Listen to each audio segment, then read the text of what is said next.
Darah segar mengalir di sela kakiku, tapi suamiku malah berteriak meminta harta. Di ambang kematian dan pengkhianatan ini, aku bersumpah air mata seorang ibu yang baru melahirkan ini akan menjadi badai yang menghancurkan hidup mereka selamanya. Sebelum ceritanya dimulai, silakan tulis di kolom komentar dari daerah mana saja teman-teman yang menonton cerita ini. Jangan lupa like dan subscribe agar channel ini bisa semakin berkembang dan bisa mempersembahkan cerita yang lebih menarik lagi. Rasanya seperti ada ribuan jarum yang menusuk perut bagian bawahku setiap kali aku melangkah. Hembusan angin sore yang menerpa wajahku sama sekali tidak memberikan kesejukan. Justru, hawa dingin itu menusuk hingga ke tulang sumsum, seolah alam semesta sedang memberitahuku bahwa badai besar akan segera datang. Aku baru saja turun dari taksi online yang mengantarku pulang dari rumah sakit. Di pelukanku, terbungkus kain bedong berwarna biru muda, anak laki-lakiku yang baru berusia 3 hari tertidur pulas. Wajahnya begitu damai, sangat kontras dengan perasaanku yang berkecamuk dan tubuhku yang ringkih. Seharusnya, momen kepulangan seorang istri yang baru melahirkan disambut dengan sukacita. Seharusnya, ada suami yang membukakan pintu mobil, membawakan tas perlengkapan bayi, dan menuntun langkah istrinya yang masih tertatih-tatih karena jahitan pasca operasi sesar yang belum kering. Namun, kenyataan yang kuhadapi sungguh jauh dari angan-angan manis itu. Suamiku, Dion, boro-boro menjemputku. Sejak aku masuk ruang operasi 3 hari lalu, batang hidungnya hanya muncul sekali. Itu pun hanya 5 menit untuk mengeluh soal biaya rumah sakit yang menurutnya terlalu mahal, padahal aku membayarnya dengan uang tabunganku sendiri. Dengan napas tersengal, aku menyeret langkah menuju pintu utama rumah kami. Rumah minimalis 2 lantai yang cukup megah di kawasan elit ini, terasa begitu asing hari ini. Tanganku gemetar saat memutar kunci pintu. Begitu pintu terbuka, aroma rokok yang menyengat langsung menyergap hidungku, membuatku terbatuk pelan. Aku berusaha menahan suara agar bayiku tidak terbangun. Di ruang tamu, Dion sedang duduk bersandar di sofa kulit sambil menghisap rokoknya dalam-dalam. Di sampingnya, ibu mertuaku, Ibu Sari, sedang asyik memijit kakinya sendiri sambil menonton televisi dengan volume keras. Mereka berdua menoleh saat melihatku masuk. Tidak ada senyum. Tidak ada pertanyaan, bagaimana kabarmu, atau mana cucuku. Tatapan mereka dingin, setajam silet, seolah aku adalah orang asing yang masuk tanpa izin. Akhirnya pulang juga kau, kata Dion dengan nada datar, tanpa beranjak sedikit pun dari posisinya. Asap rokok ia hembuskan ke udara dengan angkuh. Mas, tolong bantu aku bawa tas ini. Jahitanku nyeri sekali, pintaku lirih. Tas berisi baju kotor dan perlengkapan bayi itu memang tidak terlalu berat bagi orang normal. Tapi bagiku yang baru saja dibedah perutnya, tas itu terasa seberat batu kali. Dion mendengus kasar. Ia bangkit berdiri, tapi bukan untuk mengambil tas itu. Ia berjalan mendekatiku dengan langkah lebar yang mengintimidasi. Matanya menatapku nyalang. Tanpa aba-aba, ia merampas tas itu dari tanganku dan melemparnya sembarangan ke sudut ruangan hingga isinya berhamburan keluar. Botol susu, popok, dan baju bayi berserakan di lantai. Aku terkesiap. Jantungku berdegup kencang karena kaget. Bayi dalam gendonganku menggeliat sedikit, terganggu oleh suara gaduh itu. Jangan manja, bentak Dion tepat di depan wajahku. Kau pikir kau ratu di sini? Dengar baik-baik, Indira. Aku tidak butuh keluhanmu.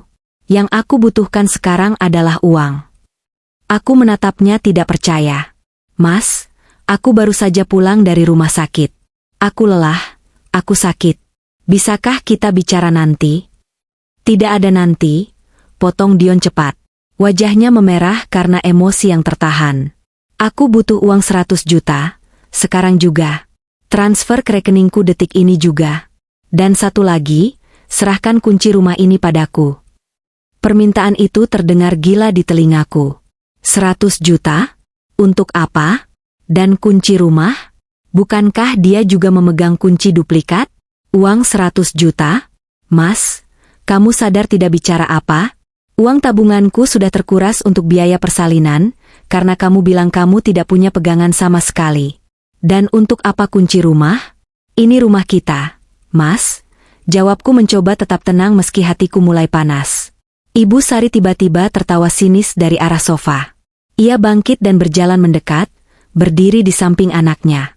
Wajah tua itu dipenuhi kebencian yang tidak pernah kutahu asalnya dari mana. Rumah kita? Cih, ludah Ibu Sari ke lantai, tepat di dekat kakiku. Jangan mimpi kamu.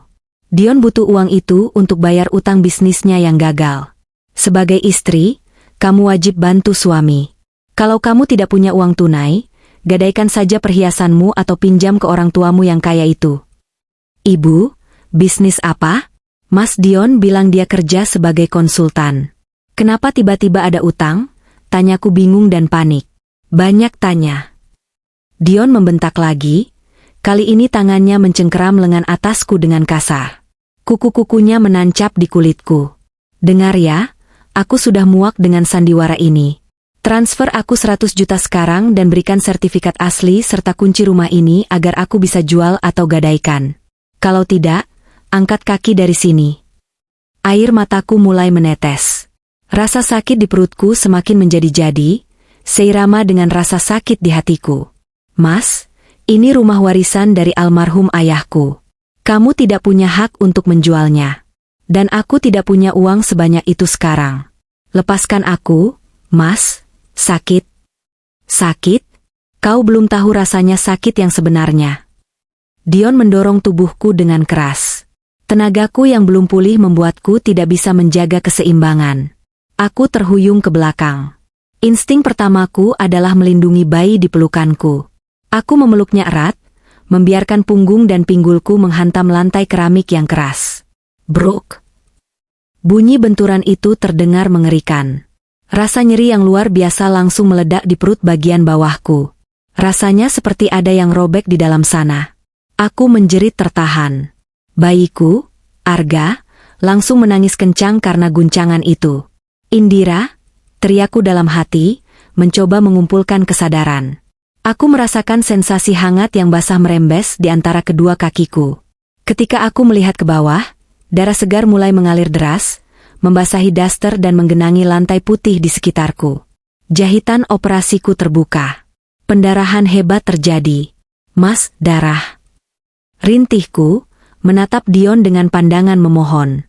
Aku berharap, setidaknya ada sedikit rasa kemanusiaan di matanya.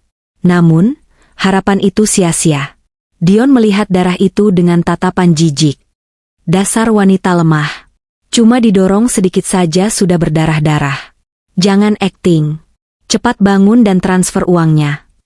Ibu Sari malah bertepuk tangan pelan, seolah menikmati pertunjukan sirkus. Rasakan itu.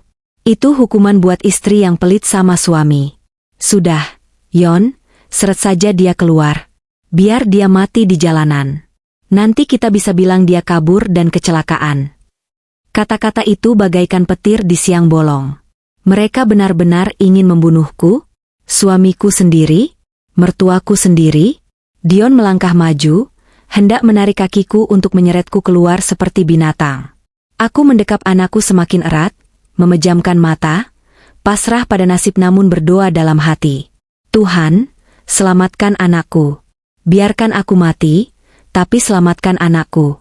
Tangan Dion sudah hampir menyentuh kakiku yang berlumuran darah ketika tiba-tiba, beraak. Pintu depan rumah yang tadi sudah tertutup, kini hancur berantakan. Daun pintu berbahan kayu jati tebal itu jebol ditendang dari luar dengan kekuatan yang tidak masuk akal. Serpihan kayu beterbangan ke segala arah. Dion terlonjak kaget dan mundur beberapa langkah. Ibu Sari menjerit histeris. Aku membuka mata perlahan di tengah rasa sakit yang mulai mengaburkan pandanganku. Di ambang pintu yang hancur itu, berdiri sesosok pria tinggi tegap berbalut setelan jas hitam yang rapi. Wajahnya keras, rahangnya tegas, dan matanya memancarkan aura membunuh yang sangat pekat. Di belakangnya, berdiri 4 orang pria berbadan kekar dengan seragam hitam-hitam. Pria itu melangkah masuk dengan tenang namun mematikan. Sepatu pantofelnya berbunyi tuk, tuk, tuk di atas lantai, seolah menghitung mundur sisa hidup orang-orang yang ada di ruangan itu. Dia tidak melihat ke arah Dion atau Ibu Sari. Tatapannya langsung terkunci padaku yang terkapar bersimbah darah. Dion, yang tadi begitu garang padaku, kini terlihat gemetar. Siapa kalian? Mau apa masuk rumah orang sembarangan? Teriak Dion dengan suara yang pecah, berusaha menutupi ketakutannya. Pria misterius itu berhenti tepat 2 langkah di depan Dion. Ia menoleh perlahan, menatap suamiku itu dengan tatapan yang membuat darah siapapun membeku.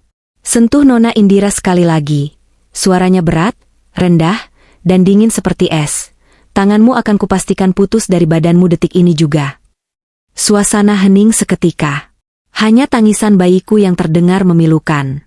Tapi bagiku, suara pria itu terdengar seperti malaikat pencabut nyawa yang datang bukan untuk menjemputku, tapi untuk membalaskan dendamku. Kesadaranku perlahan menghilang. Namun satu hal yang kutahu pasti, neraka bagi Dion dan ibunya baru saja dimulai. Dunia terasa berputar hebat sebelum akhirnya gelap gulita. Namun, dalam kegelapan itu, aku masih bisa mendengar suara-suara. Suara gaduh, teriakan panik Dion, jeritan ketakutan Ibu Sari, dan suara tegas pria misterius itu yang memberikan perintah. Amankan lokasi. Bawa Nona ke mobil sekarang. Siapkan tim medis di perjalanan. Aku merasakan tubuhku diangkat dengan sangat hati-hati. Bukan dengan kasar seperti yang dilakukan Dion, melainkan dengan kelembutan yang seolah takut aku akan hancur berkeping-keping. Aroma parfum maskulin yang mahal dan menenangkan menyeruak masuk ke indera penciumanku, menggantikan bau rokok busuk milik Dion. Bertahanlah, Nona Indira. Anda aman sekarang. Tuan Besar pasti akan menghancurkan mereka yang menyakiti Anda, bisik pria itu di telingaku. Suaranya terdengar familiar, membangkitkan ingatan masa kecil yang sudah lama terkubur. Beberapa saat kemudian, aku merasakan guncangan lembut kendaraan yang melaju kencang. Sayup-sayup sirene ambulans terdengar. Perlahan, mataku terbuka sedikit. Aku berada di dalam sebuah mobil van mewah yang disulap menjadi ruang medis darurat. Seorang dokter dan perawat sedang sibuk memasang infus dan mengecek kondisiku. Di sudut, pria misterius itu duduk mengawasi. Wajahnya tegang. Saat melihat mataku terbuka, ia langsung mendekat. "Wira," bisikku lemah. Nama itu tiba-tiba melintas di kepalaku. Wira, anak kepala keamanan ayahku dulu. Teman masa kecil yang sudah belasan tahun tidak bertemu, karena ia dikirim ayahku sekolah ke luar negeri. Pria itu mengangguk pelan, sorot matanya melembut. "Benar, Nona. Maaf saya terlambat. Ayah Anda meminta saya kembali karena beliau punya firasat buruk tentang suami Anda." Ternyata firasat beliau benar. Air mataku menetes lagi. Ayah, meskipun beliau sudah tiada 2 tahun lalu, ternyata beliau masih melindungiku lewat orang-orang kepercayaannya. Wira kini bukan lagi anak laki-laki kurus yang dulu sering main kejar-kejaran denganku, dia telah berubah menjadi tembok baja yang melindungi nyawaku. Sambil menahan rasa sakit di perut yang mulai mereda karena obat bius, pikiranku melayang mundur. Mengenang kembali bagaimana semua petaka ini bermula. Mengenang kebodohanku yang telah memilih Dion sebagai pelabuhan hati. Flashback, 2 tahun lalu. Aku bertemu Dion di sebuah seminar bisnis kecil. Waktu itu, penampilannya sangat sederhana, bahkan bisa dibilang lusuh. Kemejanya agak kusam, sepatunya sudah retak kulitnya. Namun, tutur katanya sopan dan matanya berbinar saat bicara soal mimpi-mimpinya. "Aku cuma anak orang miskin, Indira," katanya kala itu di kencan ketiga kami, sambil menyuap nasi goreng di pinggir jalan. "Ayahku sudah meninggal, ibuku sakit-sakitan di kampung. Aku merantau ke kota ini sebagai konsultan lepas untuk UMKM. Penghasilanku tidak menentu, kadang makan kadang tidak. Apa wanita sepertimu, yang terlihat berkelas, mau berteman dengan gembel sepertiku?" Hatiku yang naif tersentuh.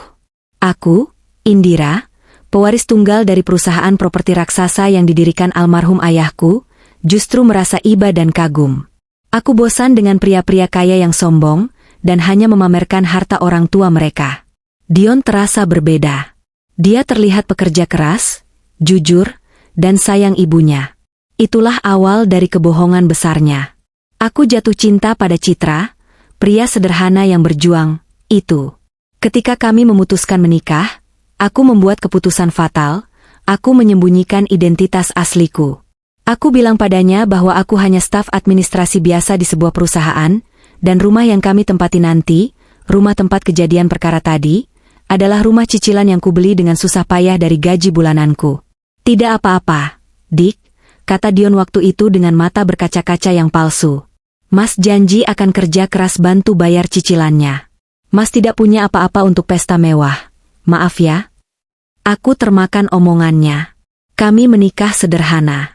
Aku yang membiayai semuanya diam-diam, tapi kubuat seolah-olah itu hasil tabungan kami berdua yang pas-pasan. Namun, setelah menikah, topengnya mulai retak. Dion yang katanya konsultan, ternyata lebih sering di rumah main game. Alasannya selalu, lagi sepi klien, dik. Atau, klien belum bayar info. Selama setahun pertama pernikahan, akulah yang menanggung semua biaya hidup.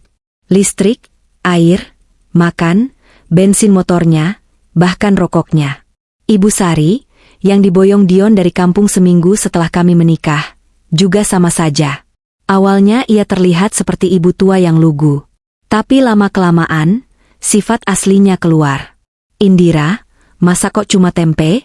Suamimu itu kerja keras mikir strategi bisnis, butuh gizi daging. Protes Ibu Sari suatu hari. Padahal Dion seharian hanya tidur, dan Ibu Sari tidak pernah membantu pekerjaan rumah seujung kuku pun. Maaf, Bu. Gaji Indira bulan ini banyak kepakai bayar listrik karena AC di kamar ibu nyala 24 jam.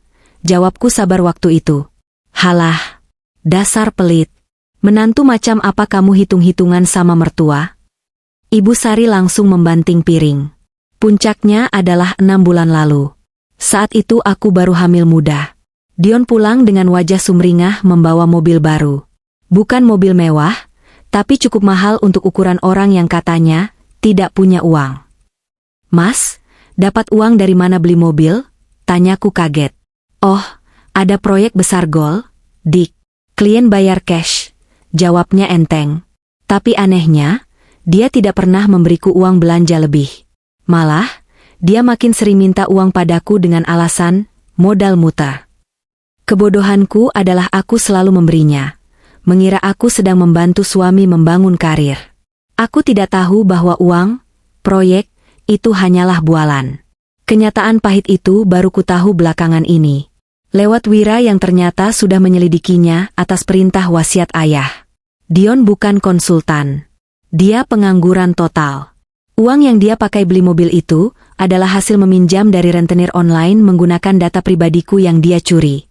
Dan lebih parahnya lagi, dia tidak sendiri menikmati uang itu. Ada wanita lain. Bella.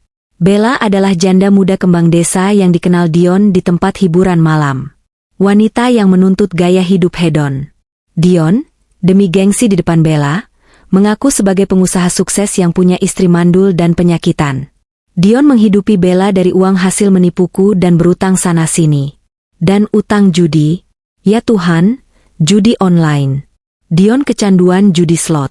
Utangnya menumpuk hingga ratusan juta. Itulah alasan kenapa dia begitu bernafsu meminta uang 100 juta dan sertifikat rumah hari ini. Dia sudah terdesak. Para penagih utang yang asli, bukan Wira, sudah mengancam akan menghabisi nyawanya. Di dalam ambulans yang melaju kencang, aku mengepalkan tanganku. Rasa sakit fisikku tidak sebanding dengan rasa sakit dikhianati sebodoh ini. Aku merasa sangat bodoh telah memelihara ular berbisa di dalam rumahku sendiri. Aku telah memberikan hatiku, tubuhku, dan hartaku pada pria yang bahkan tidak pantas menjadi alas kakiku. Tapi air mata ini sudah cukup. Aku menoleh pada Wira yang sedang sibuk mengetik sesuatu di tabletnya. Wira, panggilku lemah tapi tegas. Wira langsung menoleh. Ya, Nona. Anakku. Arga, dia aman? Aman, Nona.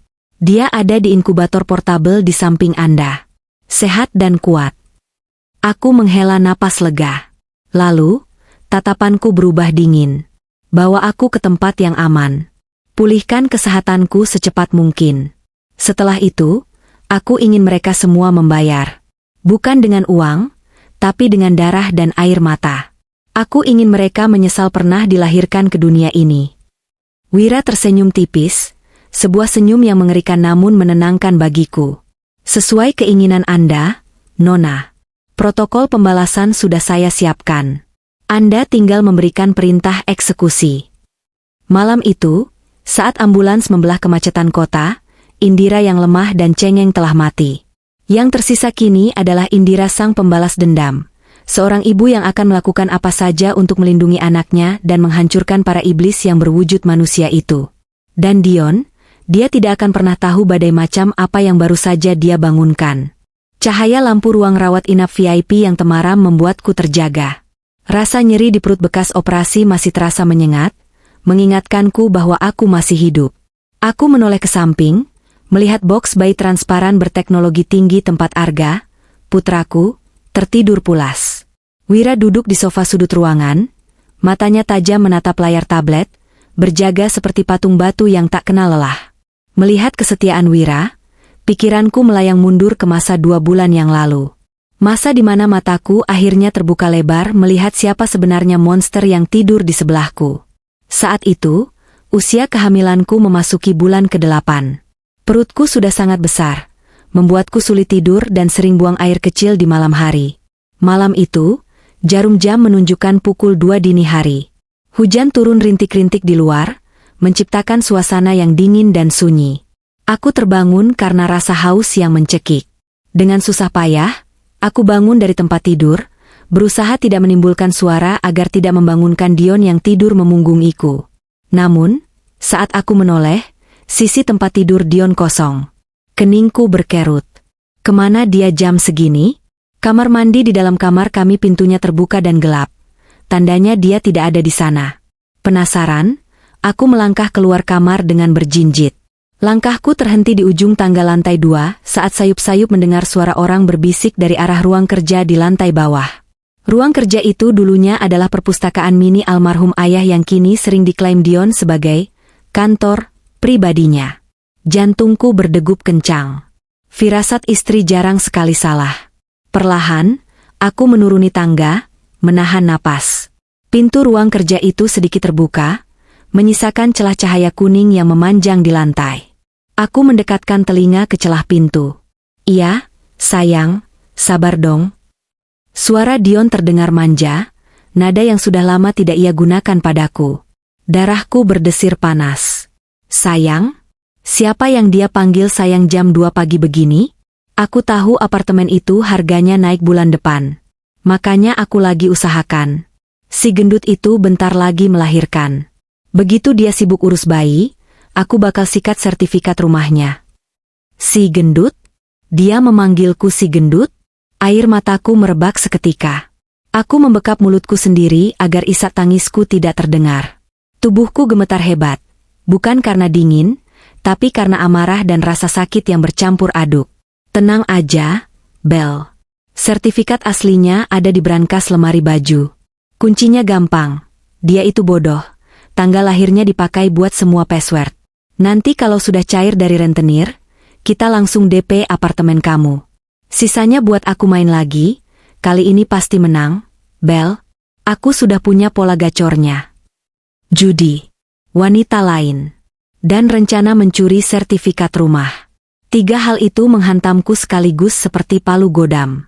Kakiku lemas, hampir saja aku ambruk jika tidak berpegangan pada dinding. Percakapan itu berlanjut dengan tawa cekikikan yang menjijikkan. Dion, suamiku yang selama ini kubantu, kucintai, dan kubela di depan teman-temanku yang meragukannya, ternyata adalah ular berbisa. Dia tidak hanya berselingkuh, tapi juga berniat merampokku. Bel, yang dia sebut pasti Bella, nama yang pernah kulihat sekilas di notifikasi ponselnya yang buru-buru dia tutup. Aku tidak melabraknya malam itu. Bukan karena aku takut, tapi karena didikan almarhum ayah. Indira, jika kamu menemukan musuh dalam selimut, jangan berteriak. Mundurlah selangkah, amati, kumpulkan bukti, lalu matikan langkahnya dalam sekali pukul. Nasihat ayah terngiang jelas di kepalaku. Dengan sisa tenaga, aku kembali ke kamar. Malam itu aku tidak bisa tidur lagi. Aku menangis dalam diam sampai bantal basah, meratapi nasib rumah tanggaku yang di ujung tanduk. Namun, saat matahari terbit, air mataku sudah kering. Indira yang cengeng malam itu berganti menjadi Indira yang waspada. Siangnya, saat Dion pergi dengan alasan meeting proyek, padahal mungkin menemui Bella atau main judi, aku melancarkan aksiku.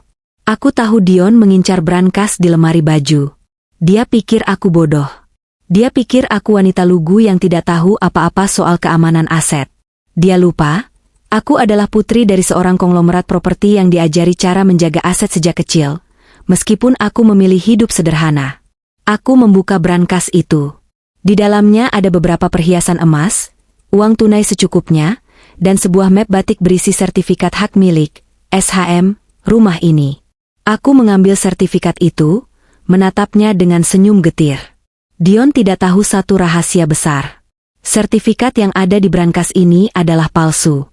6 bulan lalu, saat kami baru menikah dan Dion mulai menunjukkan gelagat aneh soal uang, Wira, yang saat itu masih berkomunikasi denganku lewat email rahasia, menyarankan agar aku menyimpan dokumen asli di Safe Deposit Box, SDB, bank swasta dan menaruh duplikat palsu di rumah.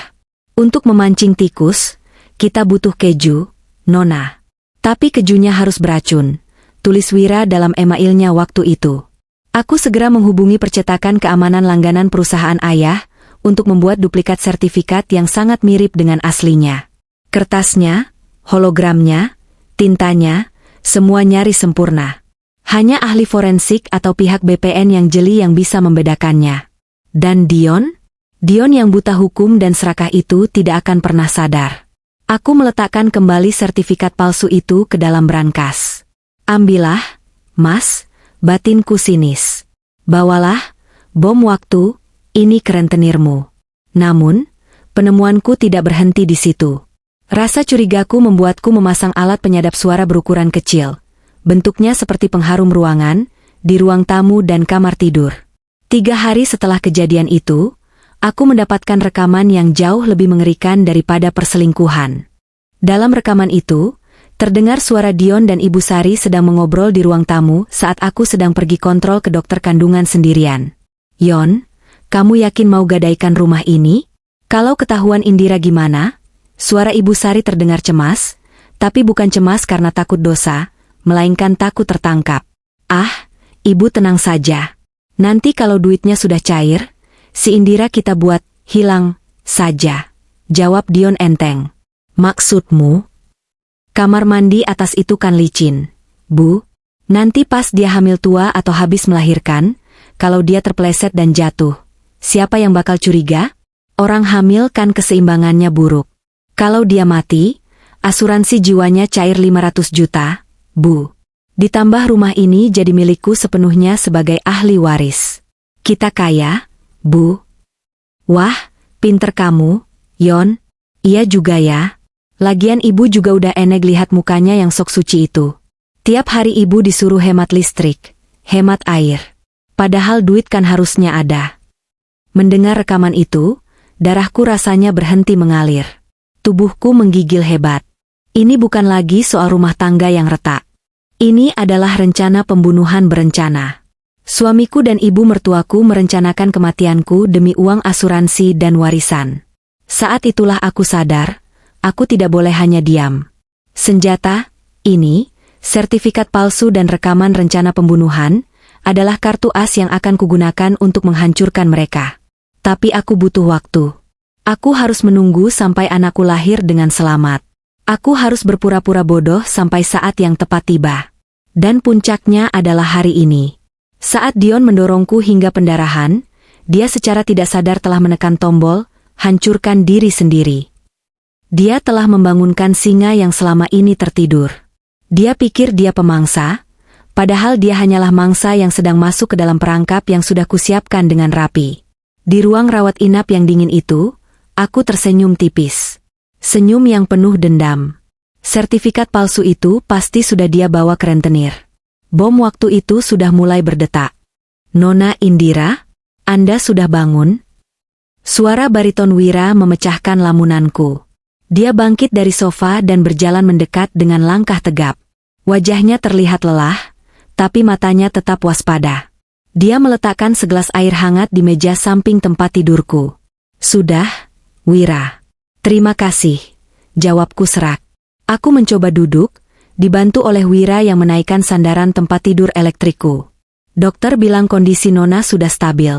Pendarahannya sudah berhenti, tapi Nona butuh istirahat total minimal 2 minggu. Luka jahitan Nona robek sedikit, tapi sudah ditangani ulang. lapor Wira dengan nada formal namun penuh perhatian. Tuan muda Arga juga sehat.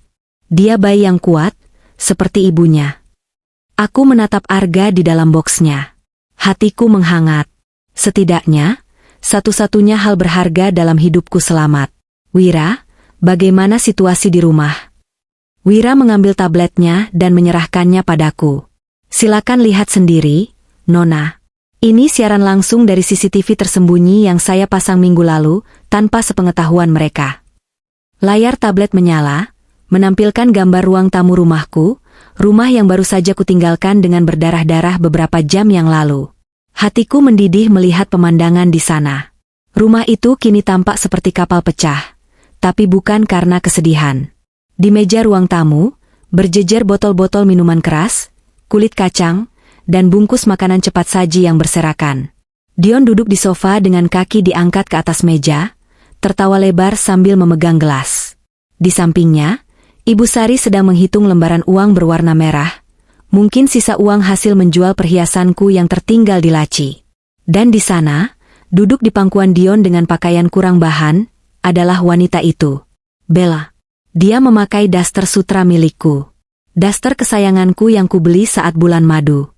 Gila ya, Mas. Istrimu itu beneran pergi? Tanya Bella dalam video itu, suaranya cempreng dan manja. Pergi ke neraka mungkin, sahut Dion sambil tertawa terbahak-bahak, diikuti tawa Ibu Sari. Tadi darahnya banyak banget. Bel, palingan mati di jalan. Atau kalaupun hidup, dia gak bakal berani balik. Dia itu lemah, gak punya siapa-siapa selain aku. Terus, rumah ini gimana? Tanya Bella lagi sambil menyuapkan potongan pizza ke mulut Dion. Aman. Sertifikat udah aku kasih ke bos naga, rentenir. Besok cair 500 juta tunai. Kita bisa foya-foya, Bel. Kamu mau tas baru? Beli. Ibu mau perhiasan? Beli. Sisanya buat modal nikah kita resmi setelah surat kematian si Indira keluar. Tangan Ibu Sari menepuk paha Dion. Anak ibu memang pintar. Akhirnya kita bebas dari benalu itu. Rumah ini jadi milik kita. Aku meletakkan tablet itu perlahan, takut aku akan membantingnya saking marahnya. Rasa sedihku sudah menguap sepenuhnya, digantikan oleh rasa jijik yang luar biasa. Mereka sedang merayakan kematianku. Mereka berpesta di atas penderitaanku. Wira, panggilku dingin. Siap, Nona.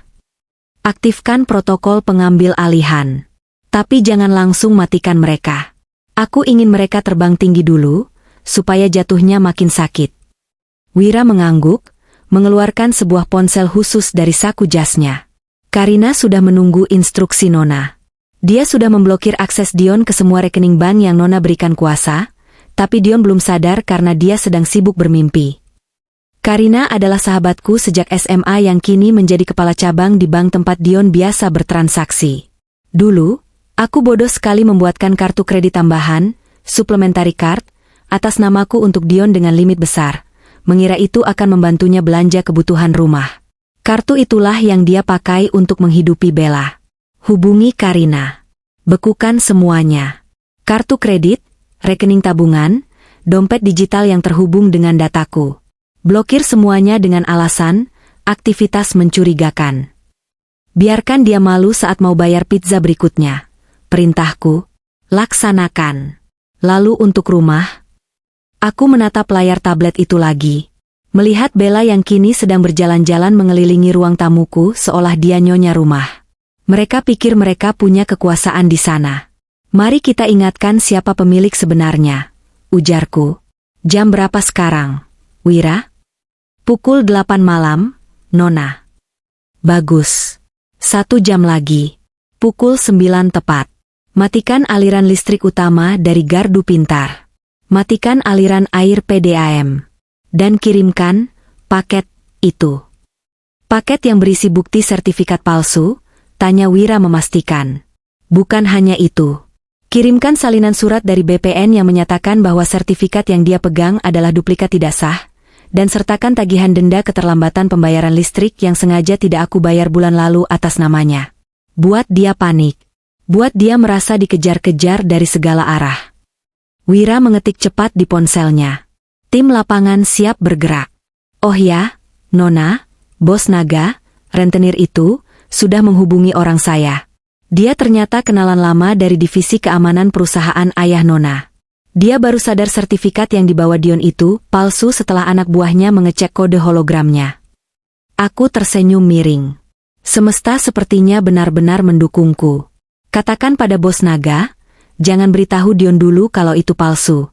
Suruh dia menagih dengan cara yang lebih agresif. Katakan padanya, Dion mencoba menipunya dengan dokumen bodong. Biarkan rentenir itu yang menjadi teror pertama bagi Dion malam ini. Dimengerti. Bos naga pasti akan sangat marah kalau tahu dia ditipu kroco seperti Dion. Wira menyeringai tipis. Aku bersandar kembali ke bantal. Rasa sakit di tubuhku masih ada, tapi adrenalin memberiku kekuatan baru. Aku membayangkan wajah Dion nanti malam. Saat lampu mati, air mati, kartu kredit ditolak, dan preman-preman rentenir datang menggedor pintu menagih utang sambil membawa bukti bahwa dia penipu. Nikmatilah 60 menit terakhir kalian sebagai orang kaya baru, gumamku sambil menatap wajah Dion di layar tablet. Karena setelah ini, kalian akan merasakan bagaimana rasanya hidup di neraka dunia. Wira, siapkan baju terbaikku untuk besok pagi. Dan panggil pengacara perusahaan. Besok, kita akan melakukan kunjungan, silaturahmi, ke rumah itu. Aku ingin melihat wajah mereka saat tahu bahwa aku, Indira yang lemah ini, sebenarnya adalah pemilik tunggal perusahaan yang memegang nasib mereka di ujung jari. Baik, Nona. Gaun hitam atau merah? Merah, jawabku tegas. Warna darah. Sesuai dengan apa yang mereka perbuat padaku hari ini. Malam itu, di kamar rumah sakit yang hening, rencana pembalasan dendam disusun dengan rapi. Tidak ada lagi air mata. Yang ada hanya perhitungan dingin. Besok adalah hari penghakiman. Dan aku, Indira, akan menjadi hakim, juri, sekaligus algojo bagi mereka. Jarum jam di dinding kamar rawat inapku bergerak lambat, seolah mengejek detak jantungku yang berpacu kencang. Pukul 8:59 menit. 1 menit lagi. 1 menit menuju kehancuran dunia kecil yang mereka bangun di atas penderitaanku. Aku duduk tegak di ranjang rumah sakit, mengabaikan rasa nyeri yang masih berdenyut di bekas jahitan operasiku. Mataku terpaku pada layar tablet di pangkuanku, sebuah jendela digital yang menghubungkanku langsung ke neraka duniawi di rumahku sendiri. Di layar itu, Dion masih tertawa lebar, mengangkat gelas berisi minuman keras murahan yang entah dia dapat dari mana. Wajahnya merah padam, mabuk kemenangan semu. Di sebelahnya, wanita itu, Bella, sedang sibuk mengeluh soal AC yang kurang dingin sambil mengibas-ngibaskan tangannya yang penuh cincin emas imitasi. Sementara Ibu Sari, mertuaku yang selama ini selalu mengeluh sakit pinggang jika diminta membantuku menyapu, kini terlihat begitu lincah memilah-milah baju-baju di lemariku yang mereka bongkar paksa. Sabar, Bel. Besok pagi uang cair, kita beli AC baru yang 5 PK sekalian. Seru Dion dengan suara serak, gaya bicaranya persis seperti orang kaya baru yang norak. Rumah ini kan sebentar lagi jadi milik kita sah. Si Indira itu palingan sekarang sudah jadi mayat di rumah sakit umum, atau menggelandang di jalanan. Tapi aku gerah. Mas, kamu bilang rumah ini mewah, kok hawanya pengap begini? Rengek Bella manja. Aku tersenyum tipis. Senyum yang tidak sampai ke mata.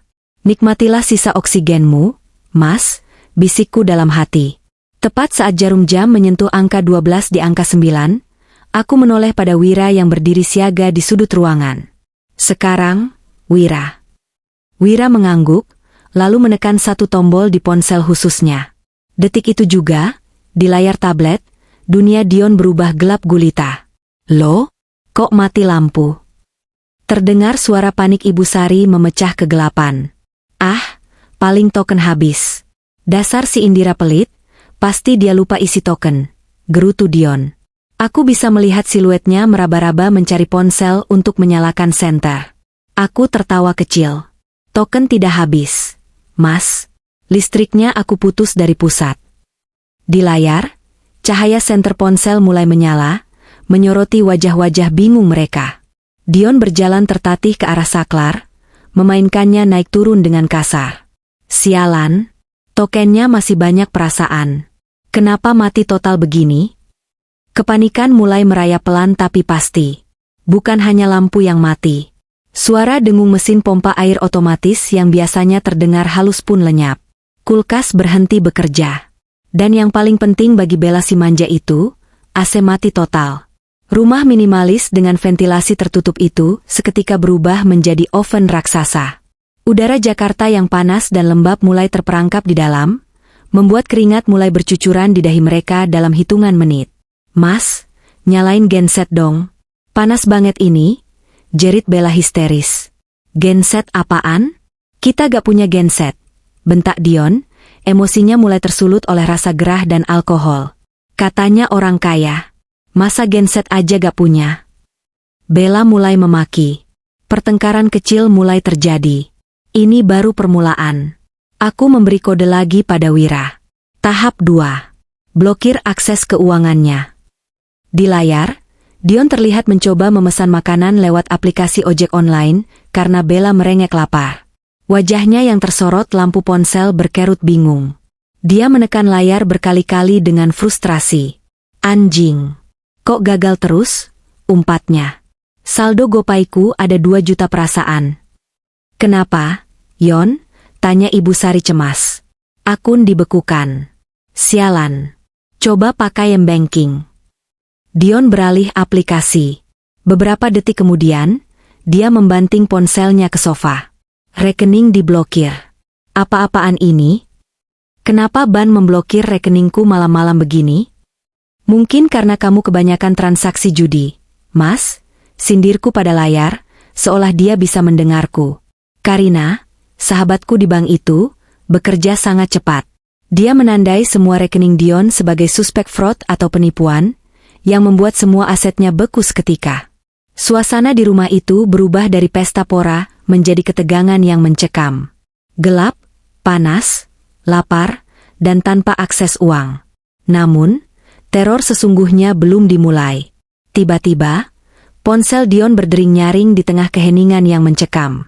Layar ponselnya menyala, menampilkan nama yang membuat wajah Dion pucat pasi seketika, Bos Naga. Aku tahu siapa Bos Naga. Dia adalah rentenir kelas kakap yang juga memegang kendali keamanan di beberapa wilayah. Wira sudah mengkondisikan Bos Naga agar tahu bahwa Dion mencoba menipunya dengan jaminan palsu. Dengan tangan gemetar, Dion mengangkat telepon itu dan menekan tombol loudspeaker. Mungkin agar Ibu Sari bisa ikut mendengar dan memberinya saran. Halo, Bos? Uangnya sudah cair?" tanya Dion gugup, suaranya bergetar. Suara dari seberang sana terdengar menggelegar, penuh amarah yang meledak-ledak. "Cair matamu. Hei, bajingan tengik. Kau pikir aku ini bodoh? Hah? Kau mau main-main sama naga?" Dion terlonjak kaget, hampir menjatuhkan ponselnya. Maksud bos apa? Saya gak ngerti." "Jangan pura-pura goblok. Sertifikat yang kau kasih tadi sore. Anak buahku baru cek keasliannya di lab. Itu palsu, anjing. Hologramnya luntur pas kena sinar UV. Kau mau nipu aku pakai kertas sampah begitu?" Wajah Dion, Ibu Sari, dan Bella serentak berubah menjadi seputih kertas. Bahkan dalam keremangan cahaya senter, aku bisa melihat ketakutan murni di mata mereka. Gak mungkin bos. Itu asli. Saya ambil sendiri dari brankas istri saya." Dion berteriak membela diri, keringat dingin sebesar biji jagung mulai mengalir deras di pelipisnya. "Alah, banyak bacot. Dengar ya, Dion. Karena kau sudah berani coba nipu aku, utang judimu yang 200 juta itu bunganya naik jadi 500% malam ini. Kalau besok pagi kau tidak bawa uang 1 miliar atau sertifikat yang asli, aku akan kirim anak buahku buat ratain rumah itu dan ambil ginjalmu sebagai ganti." Klik. Sambungan telepon putus. Keheningan yang terjadi setelahnya begitu memekakan telinga. Hanya terdengar suara napas mereka yang memburu. Ibu Sari merosot lemas ke lantai, kakinya seolah tak bertulang. "Palsu?" gumam Dion hampa. Matanya menatap kosong ke kegelapan. "Gak mungkin. Indira itu bodoh. Dia gak mungkin punya otak buat malsuin sertifikat. Kamu bilang kamu kaya. Kamu bilang sertifikat itu jaminan masa depan kita." Bella tiba-tiba meledak. Dia berdiri dan mendorong bahu Dion keras-keras. Kamu nipu aku ya, Mas? Ternyata kamu kere? Utangmu banyak? Diam kamu. Dion membalas dorongan Bella hingga wanita itu terjengkang ke sofa. Ini pasti salah si Indira. Dasar wanita ular. Dia sengaja menjebakku. Saat kekacauan mencapai puncaknya, Wira memberi sinyal terakhir. Dum, dum, dum. Pintu depan digedor dengan sangat keras dari luar. Suara teriakan laki-laki terdengar garang. Keluar lu Dion. Bayar utang atau gua bakar rumah ini. Itu adalah orang-orang suruhan Wira yang menyamar sebagai anak buah bos naga. Atau mungkin memang anak buah bos naga sungguhan yang sudah datang lebih cepat. Teror fisik dimulai. Di dalam rumah, kepanikan total terjadi. Ibu Sari menangis meraung-raung memanggil nama suaminya yang sudah meninggal. Bella menjerit histeris sambil berusaha mencari tasnya untuk kabur. Tapi dia sadar dia tidak bisa keluar karena di depan banyak preman.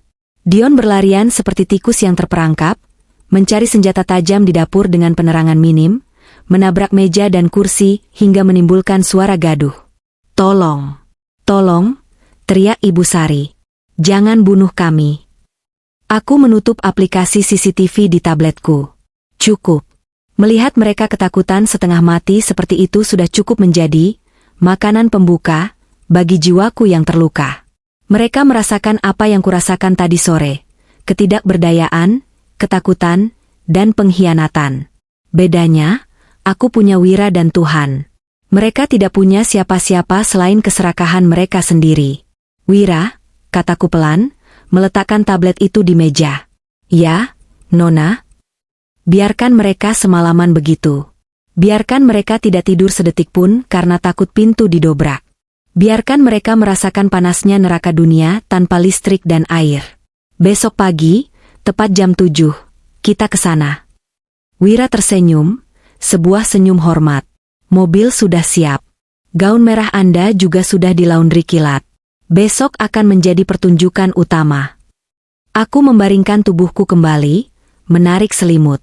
Anehnya, meskipun tubuhku sakit, malam ini aku bisa tidur nyenyak. Bayangan wajah pucat Dion saat diteriaki rentenir menjadi pengantar tidur yang paling indah. Besok, aku akan menghancurkan sisa-sisa harga diri mereka dengan fakta yang jauh lebih menyakitkan daripada sekadar utang piutang. Pagi itu, matahari bersinar cerah seolah merestui langkah kakiku. Namun, kecerahan itu kontras dengan aura yang kupancarkan. Aku berdiri di depan cermin kamar mandi VIP rumah sakit, menatap pantulan diriku. Wajahku yang kemarin pucat pasi karena kehabisan darah, kini tertutup rapi oleh riasan bold yang elegan. Bibirku dipulas lipstik merah menyala, merah marun, warna darah yang mengering, warna keberanian, warna perang. Aku mengenakan dress selutut berwarna merah scarlet dengan potongan tegas yang membalut tubuhku yang belum sepenuhnya pulih. Di bahuku tersampir blazer hitam formal. Tidak ada lagi das terlusuh, tidak ada lagi wajah istri penurut yang lelah. Hari ini, yang berdiri di cermin adalah Indira, pewaris tunggal grup properti Mahardika. Nona, tim pengawalan sudah siap di lobi. Suara Wira terdengar dari intercom. Ayo kita berangkat. Jangan lupa bawa semua berkasnya, Wira. Perjalanan menuju rumah memakan waktu 30 menit. Kami tidak menggunakan mobil keluarga biasa. Aku duduk di kursi belakang sebuah Alphard hitam mengkilap, dikawal oleh 2 mobil SUV berisi tim keamanan perusahaan. Saat iring-iringan kami memasuki kompleks perumahan, beberapa tetangga yang sedang menyapu halaman atau lari pagi berhenti dan menatap heran. Mereka tidak pernah melihat mobil semewah ini berhenti di depan rumah Dion yang biasanya sepi. Pemandangan di depan rumahku sungguh menyedihkan. Pagar besinya sedikit penyok, mungkin ulah penagih utang semalam. Sampah bekas makanan berserakan di halaman. Pintu depan terbuka sedikit, engselnya rusak. Wira turun lebih dulu, membukakan pintu mobil untukku. Udara pagi terasa segar, tapi begitu aku melangkah masuk ke halaman, bau apek dan sisa ketakutan semalam masih tercium. Para pengawal Wira dengan sigap mengamankan perimeter, memastikan tidak ada tetangga yang mendekat terlalu dekat, tapi cukup dekat untuk menonton drama ini. Kami melangkah masuk. Pemandangan di ruang tamu jauh lebih kacau daripada yang kulihat di CCTV semalam. Dion, Ibu Sari, dan Bella duduk meringkuk di sudut ruangan. Mata mereka cekung, rambut acak-acakan, wajah berminyak dan kusam. Mereka terlihat seperti zombie yang baru bangkit dari kubur. Mereka tidak tidur semalaman, tersiksa oleh panas, nyamuk, dan teror gedoran pintu yang baru berhenti subuh tadi. Saat mereka mendengar suara langkah sepatu hak tinggiku beradu dengan lantai keramik. Tak, tak, tak, mereka mendongak serentak. Mata Dion membelalak lebar, seolah melihat hantu. Mulutnya menganga tak percaya. Indira, suaranya parau, pecah. Kamu masih hidup. Aku berhenti di tengah ruangan, menatapnya dari balik kacamata hitamku, lalu perlahan membukanya. Tatapanku dingin, menusuk langsung ke matanya yang merah. Kecewa ya, Mas? Berharap aku mati kehabisan darah supaya asuransiku cair? Tanyaku datar, namun nadanya setajam silet. Ibu Sari gemetar di tempatnya. Hantu, itu hantu Indira? Racunnya ngawur. Aku bukan hantu, Bu. Aku manusia yang kalian coba bunuh pelan-pelan. Jawabku tenang. Aku memberi isyarat tangan pada Wira. Wira maju, membawa sebuah tas kerja kulit. Dia mengeluarkan tumpukan dokumen tebal dan melemparkannya ke meja di depan mereka. Brak! Suara hantaman kertas itu membuat mereka terlonjak. Dion berusaha bangkit, mencoba mengumpulkan sisa-sisa arogansinya. Kau, berani-beraninya kau pulang ke sini dengan gaya seperti pelacur mahal begini. Mana uangku? Mana sertifikat yang asli? Gara-gara sertifikat palsu sialanmu itu aku hampir mati semalam.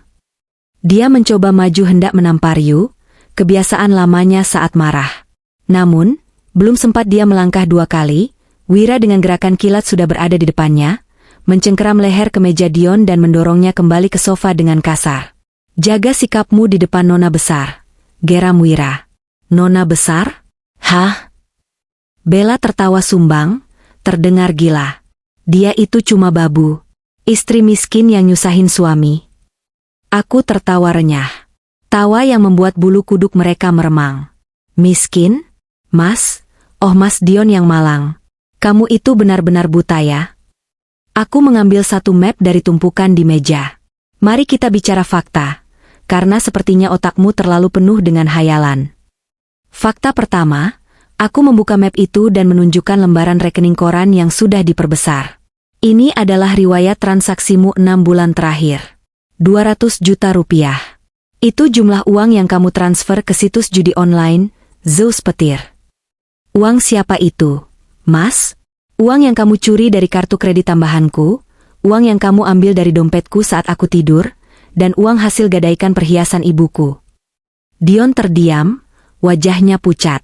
Fakta kedua, aku melempar foto-foto mesra Dion dan Bella yang diambil oleh detektif sewaan Wira jauh-jauh hari.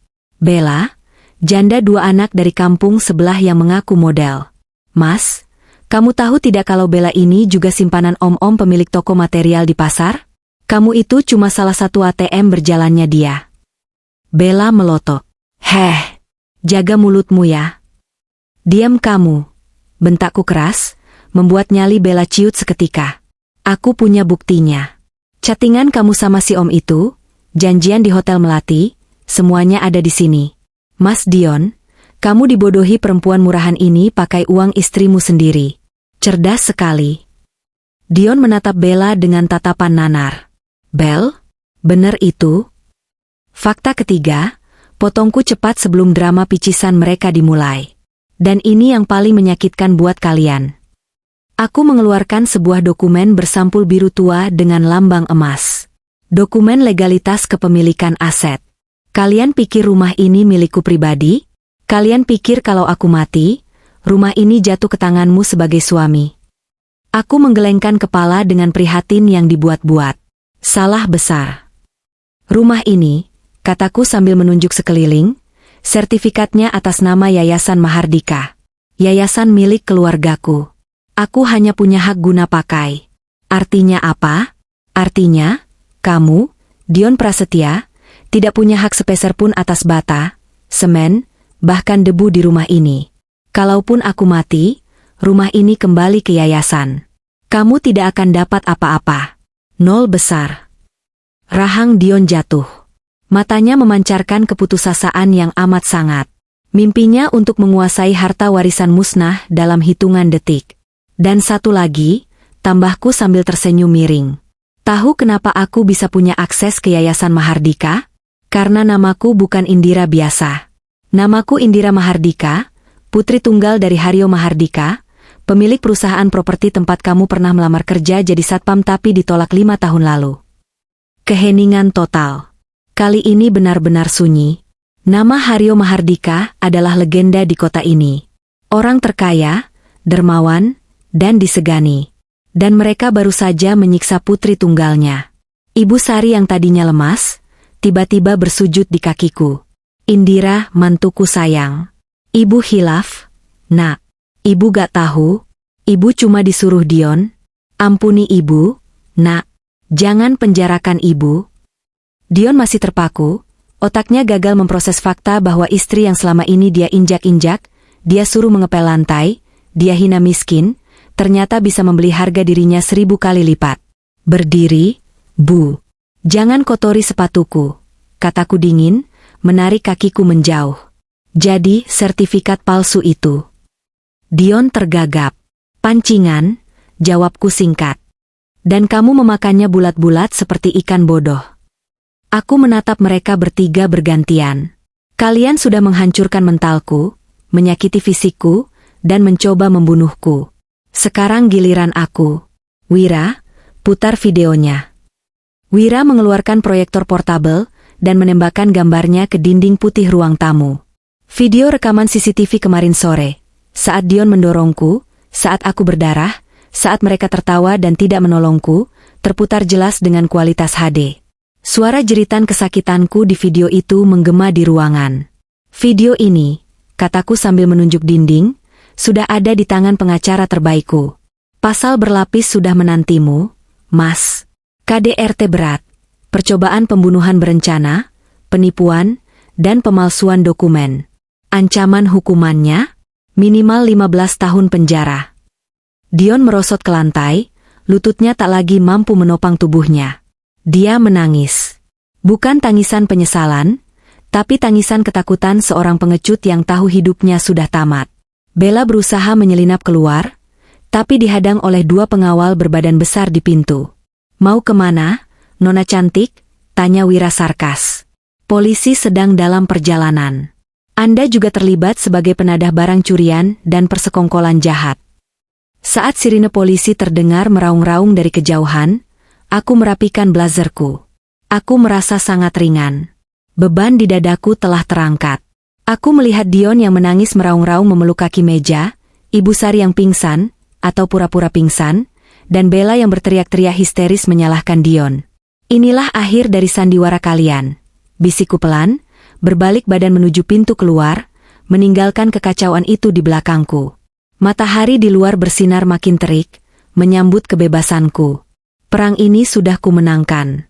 Mutlak. Suara sirine mobil polisi yang meraung-raung di depan pekarangan rumah itu terdengar bagaikan sangkakala kiamat bagi 3 manusia serakah yang kini meringkuk di hadapanku.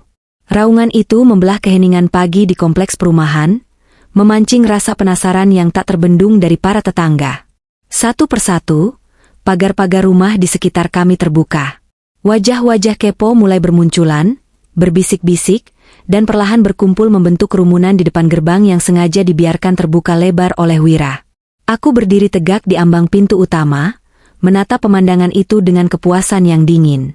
Ini adalah panggung terakhir yang kusiapkan untuk mereka. Panggung penghinaan. Tidak. Jangan biarkan mereka masuk. Indira, tolong aku. Aku suamimu. Dion merangkak mendekatiku. Tangannya yang gemetar berusaha menggapai ujung sepatu hak tinggiku. Wajahnya yang dulu sombong saat mengusirku, kini basah oleh air mata dan ingus. Harga dirinya sudah luntur sepenuhnya. Aku mundur selangkah, membiarkan tangannya hanya menggapai angin. Suami? Seingatku, suamiku sudah mati saat dia mendorong istrinya yang baru melahirkan hingga pendarahan demi uang 100 juta. 3 orang petugas polisi berseragam lengkap masuk ke dalam ruang tamu, dipimpin oleh seorang perwira yang tampak tegas. Di belakang mereka, Karina, sahabatku, muncul dengan setelan kerja rapi, membawa map berisi bukti-bukti tambahan dari bank. "Saudara Dion Prasetya?" tanya perwira polisi itu dengan suara bariton. Dion gelagapan, mundur hingga punggungnya menabrak kaki sofa. Saya, Pak. Tapi ini salah paham. Ini masalah rumah tangga biasa. Saudara ditangkap atas laporan dugaan tindak pidana kekerasan dalam rumah tangga, KDRT, penipuan, pemalsuan dokumen negara, dan percobaan pembunuhan berencana, ucap polisi itu datar sambil mengeluarkan borgol perak yang berkilau.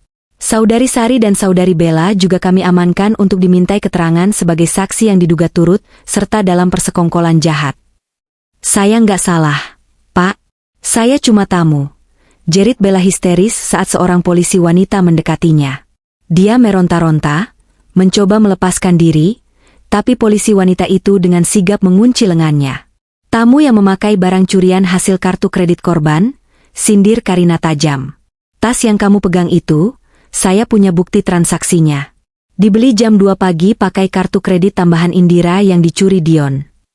Sementara polisi mulai memborgol Dion, Ibu Sari tiba-tiba berlari keluar rumah menuju kerumunan tetangga yang sudah memadati halaman. Dia berteriak-teriak layaknya orang gila, mencoba memutarbalikkan fakta untuk terakhir kalinya. Tolong, menantu durhaka, menantuku mau memenjarakan mertuanya sendiri. Dia selingkuh sama orang kaya, terus kami difitnah. Pak RT, Bu Tejo, tolong kami. Raung Ibu Sari sambil berlutut di aspal, memukul-mukul dadanya. Kerumunan tetangga mulai kasak kusuk. Beberapa ibu-ibu yang memang hobi bergosip menatapku dengan pandangan curiga. Bagaimanapun, selama ini aku dikenal sebagai istri yang pendiam dan jarang bersosialisasi karena dilarang Dion. Sementara Ibu Sari rajin menebar citra sebagai mertua yang tersakiti. "Mbak Indira, kok tega bener sama orang tua?" celetuk Bu Tejo, tetangga sebelah yang mulutnya setajam silet. Aku melangkah keluar dengan tenang, diikuti Wira di sampingku yang memegang tablet. Cahaya matahari pagi menyorot gaun merahku, membuatku terlihat sangat kontras dengan Ibu Sari yang kucel dan bau apek. "Bu Tejo," sapaku ramah namun tegas. "Sebelum Ibu menghakimi saya durhaka, mungkin Ibu mau lihat tontonan menarik pagi ini." Aku memberi kode pada Wira.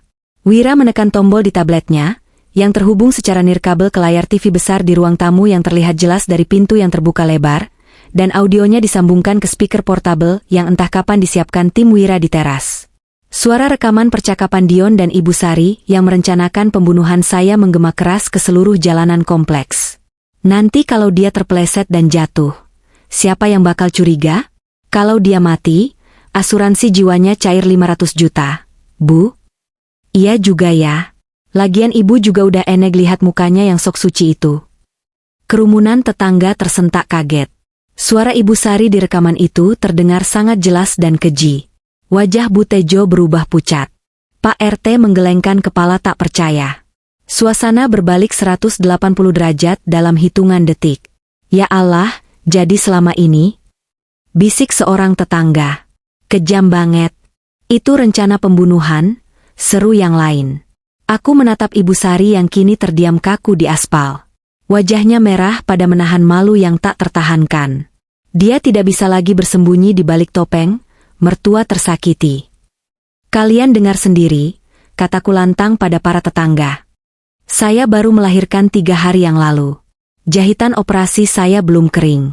Dan kemarin, mereka mendorong saya sampai pendarahan, mengusir saya, dan membiarkan saya hampir mati hanya karena saya tidak mau menyerahkan uang warisan ayah saya untuk bayar utang judi Dion." "Utang judi?" seru Pak RT kaget. Tepat saat itu, polisi menggiring Dion keluar. Tangannya sudah terborgol ke belakang. Kepalanya tertunduk dalam. Tapi penghinaan belum selesai. Sebuah mobil SUV hitam lain berhenti mendadak di depan rumah. 3 orang pria berbadan kekar dengan tampang sangar turun. Itu anak buah bos naga yang asli. "Weh, mana si Dion?" teriak salah satu dari mereka. "Berani-beraninya lu kasih bos gua sertifikat palsu." "Hah?" Pria itu meludahi wajah Dion tepat di depan polisi dan tetangga. "Lu kira kita main-main?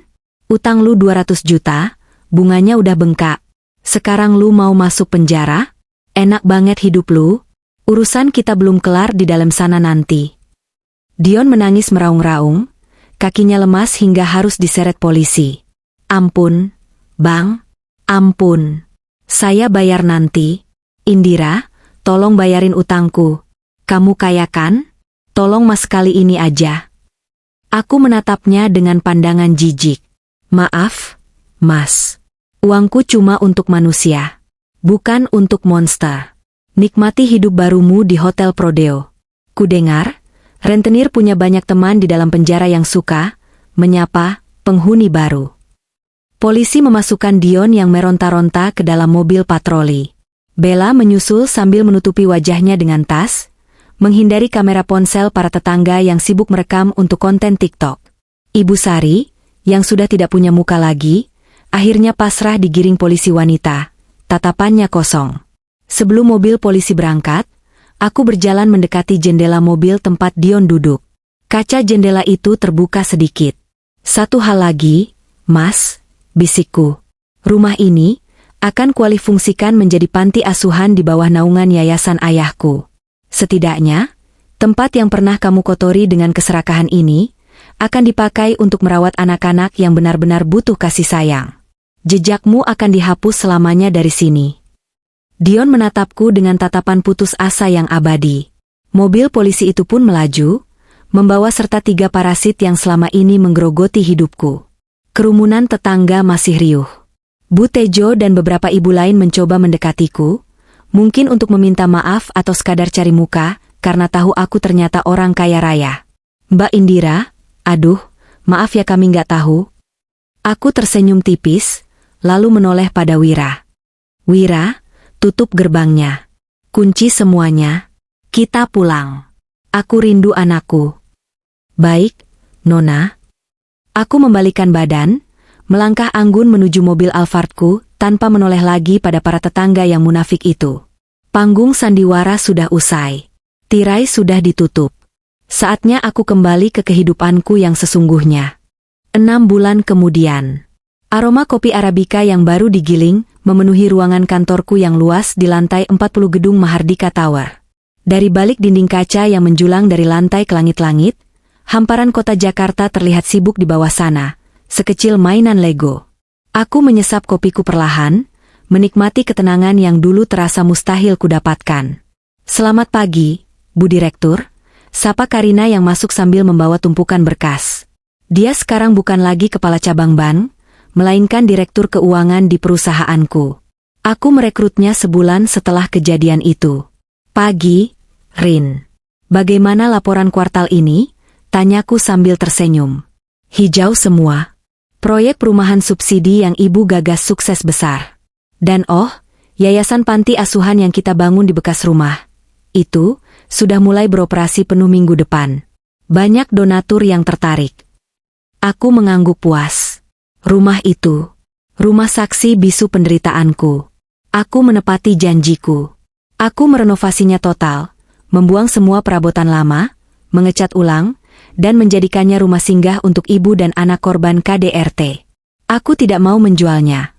Aku ingin mengubah energi negatif di sana menjadi harapan bagi wanita lain yang senasib denganku. Tiba-tiba, pintu terbuka lagi. Kali ini bukan karyawan, melainkan seorang pria tegap yang menggendong bayi gemuk nan lucu. Mama, celoteh bayi itu, meski pelafalannya belum jelas, tangannya menggapai-gapai ke arahku. Itu Arga, putraku. Usianya sudah 6 bulan sekarang.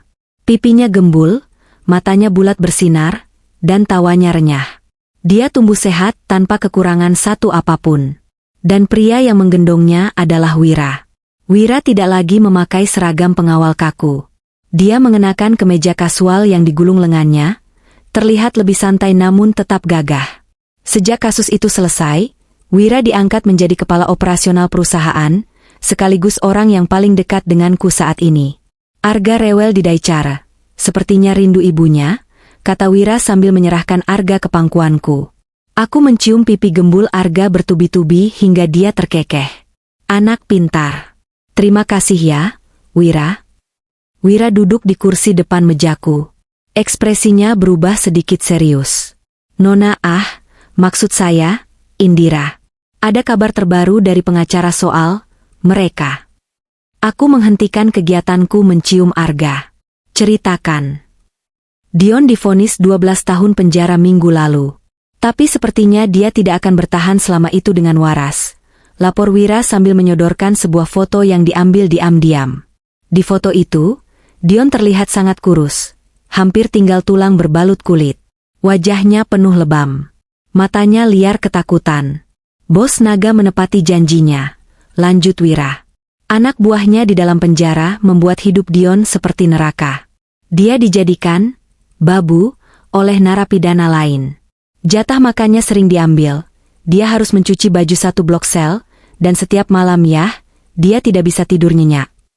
Aku menatap foto itu tanpa rasa iba sedikit pun. Bagaimana dengan ibunya? Sari terkena stroke ringan setelah vonis Dion dibacakan.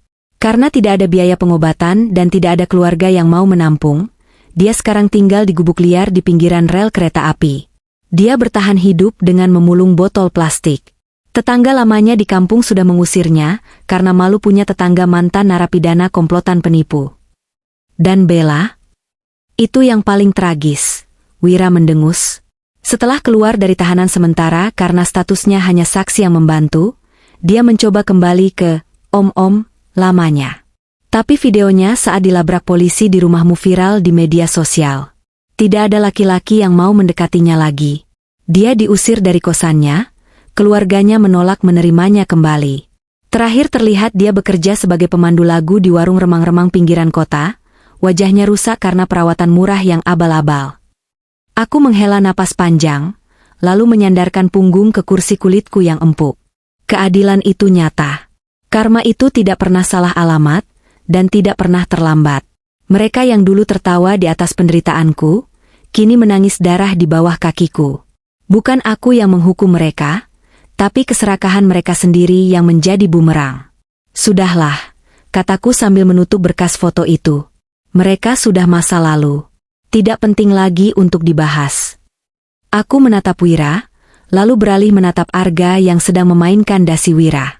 Ada kehangatan aneh menjalar di dadaku.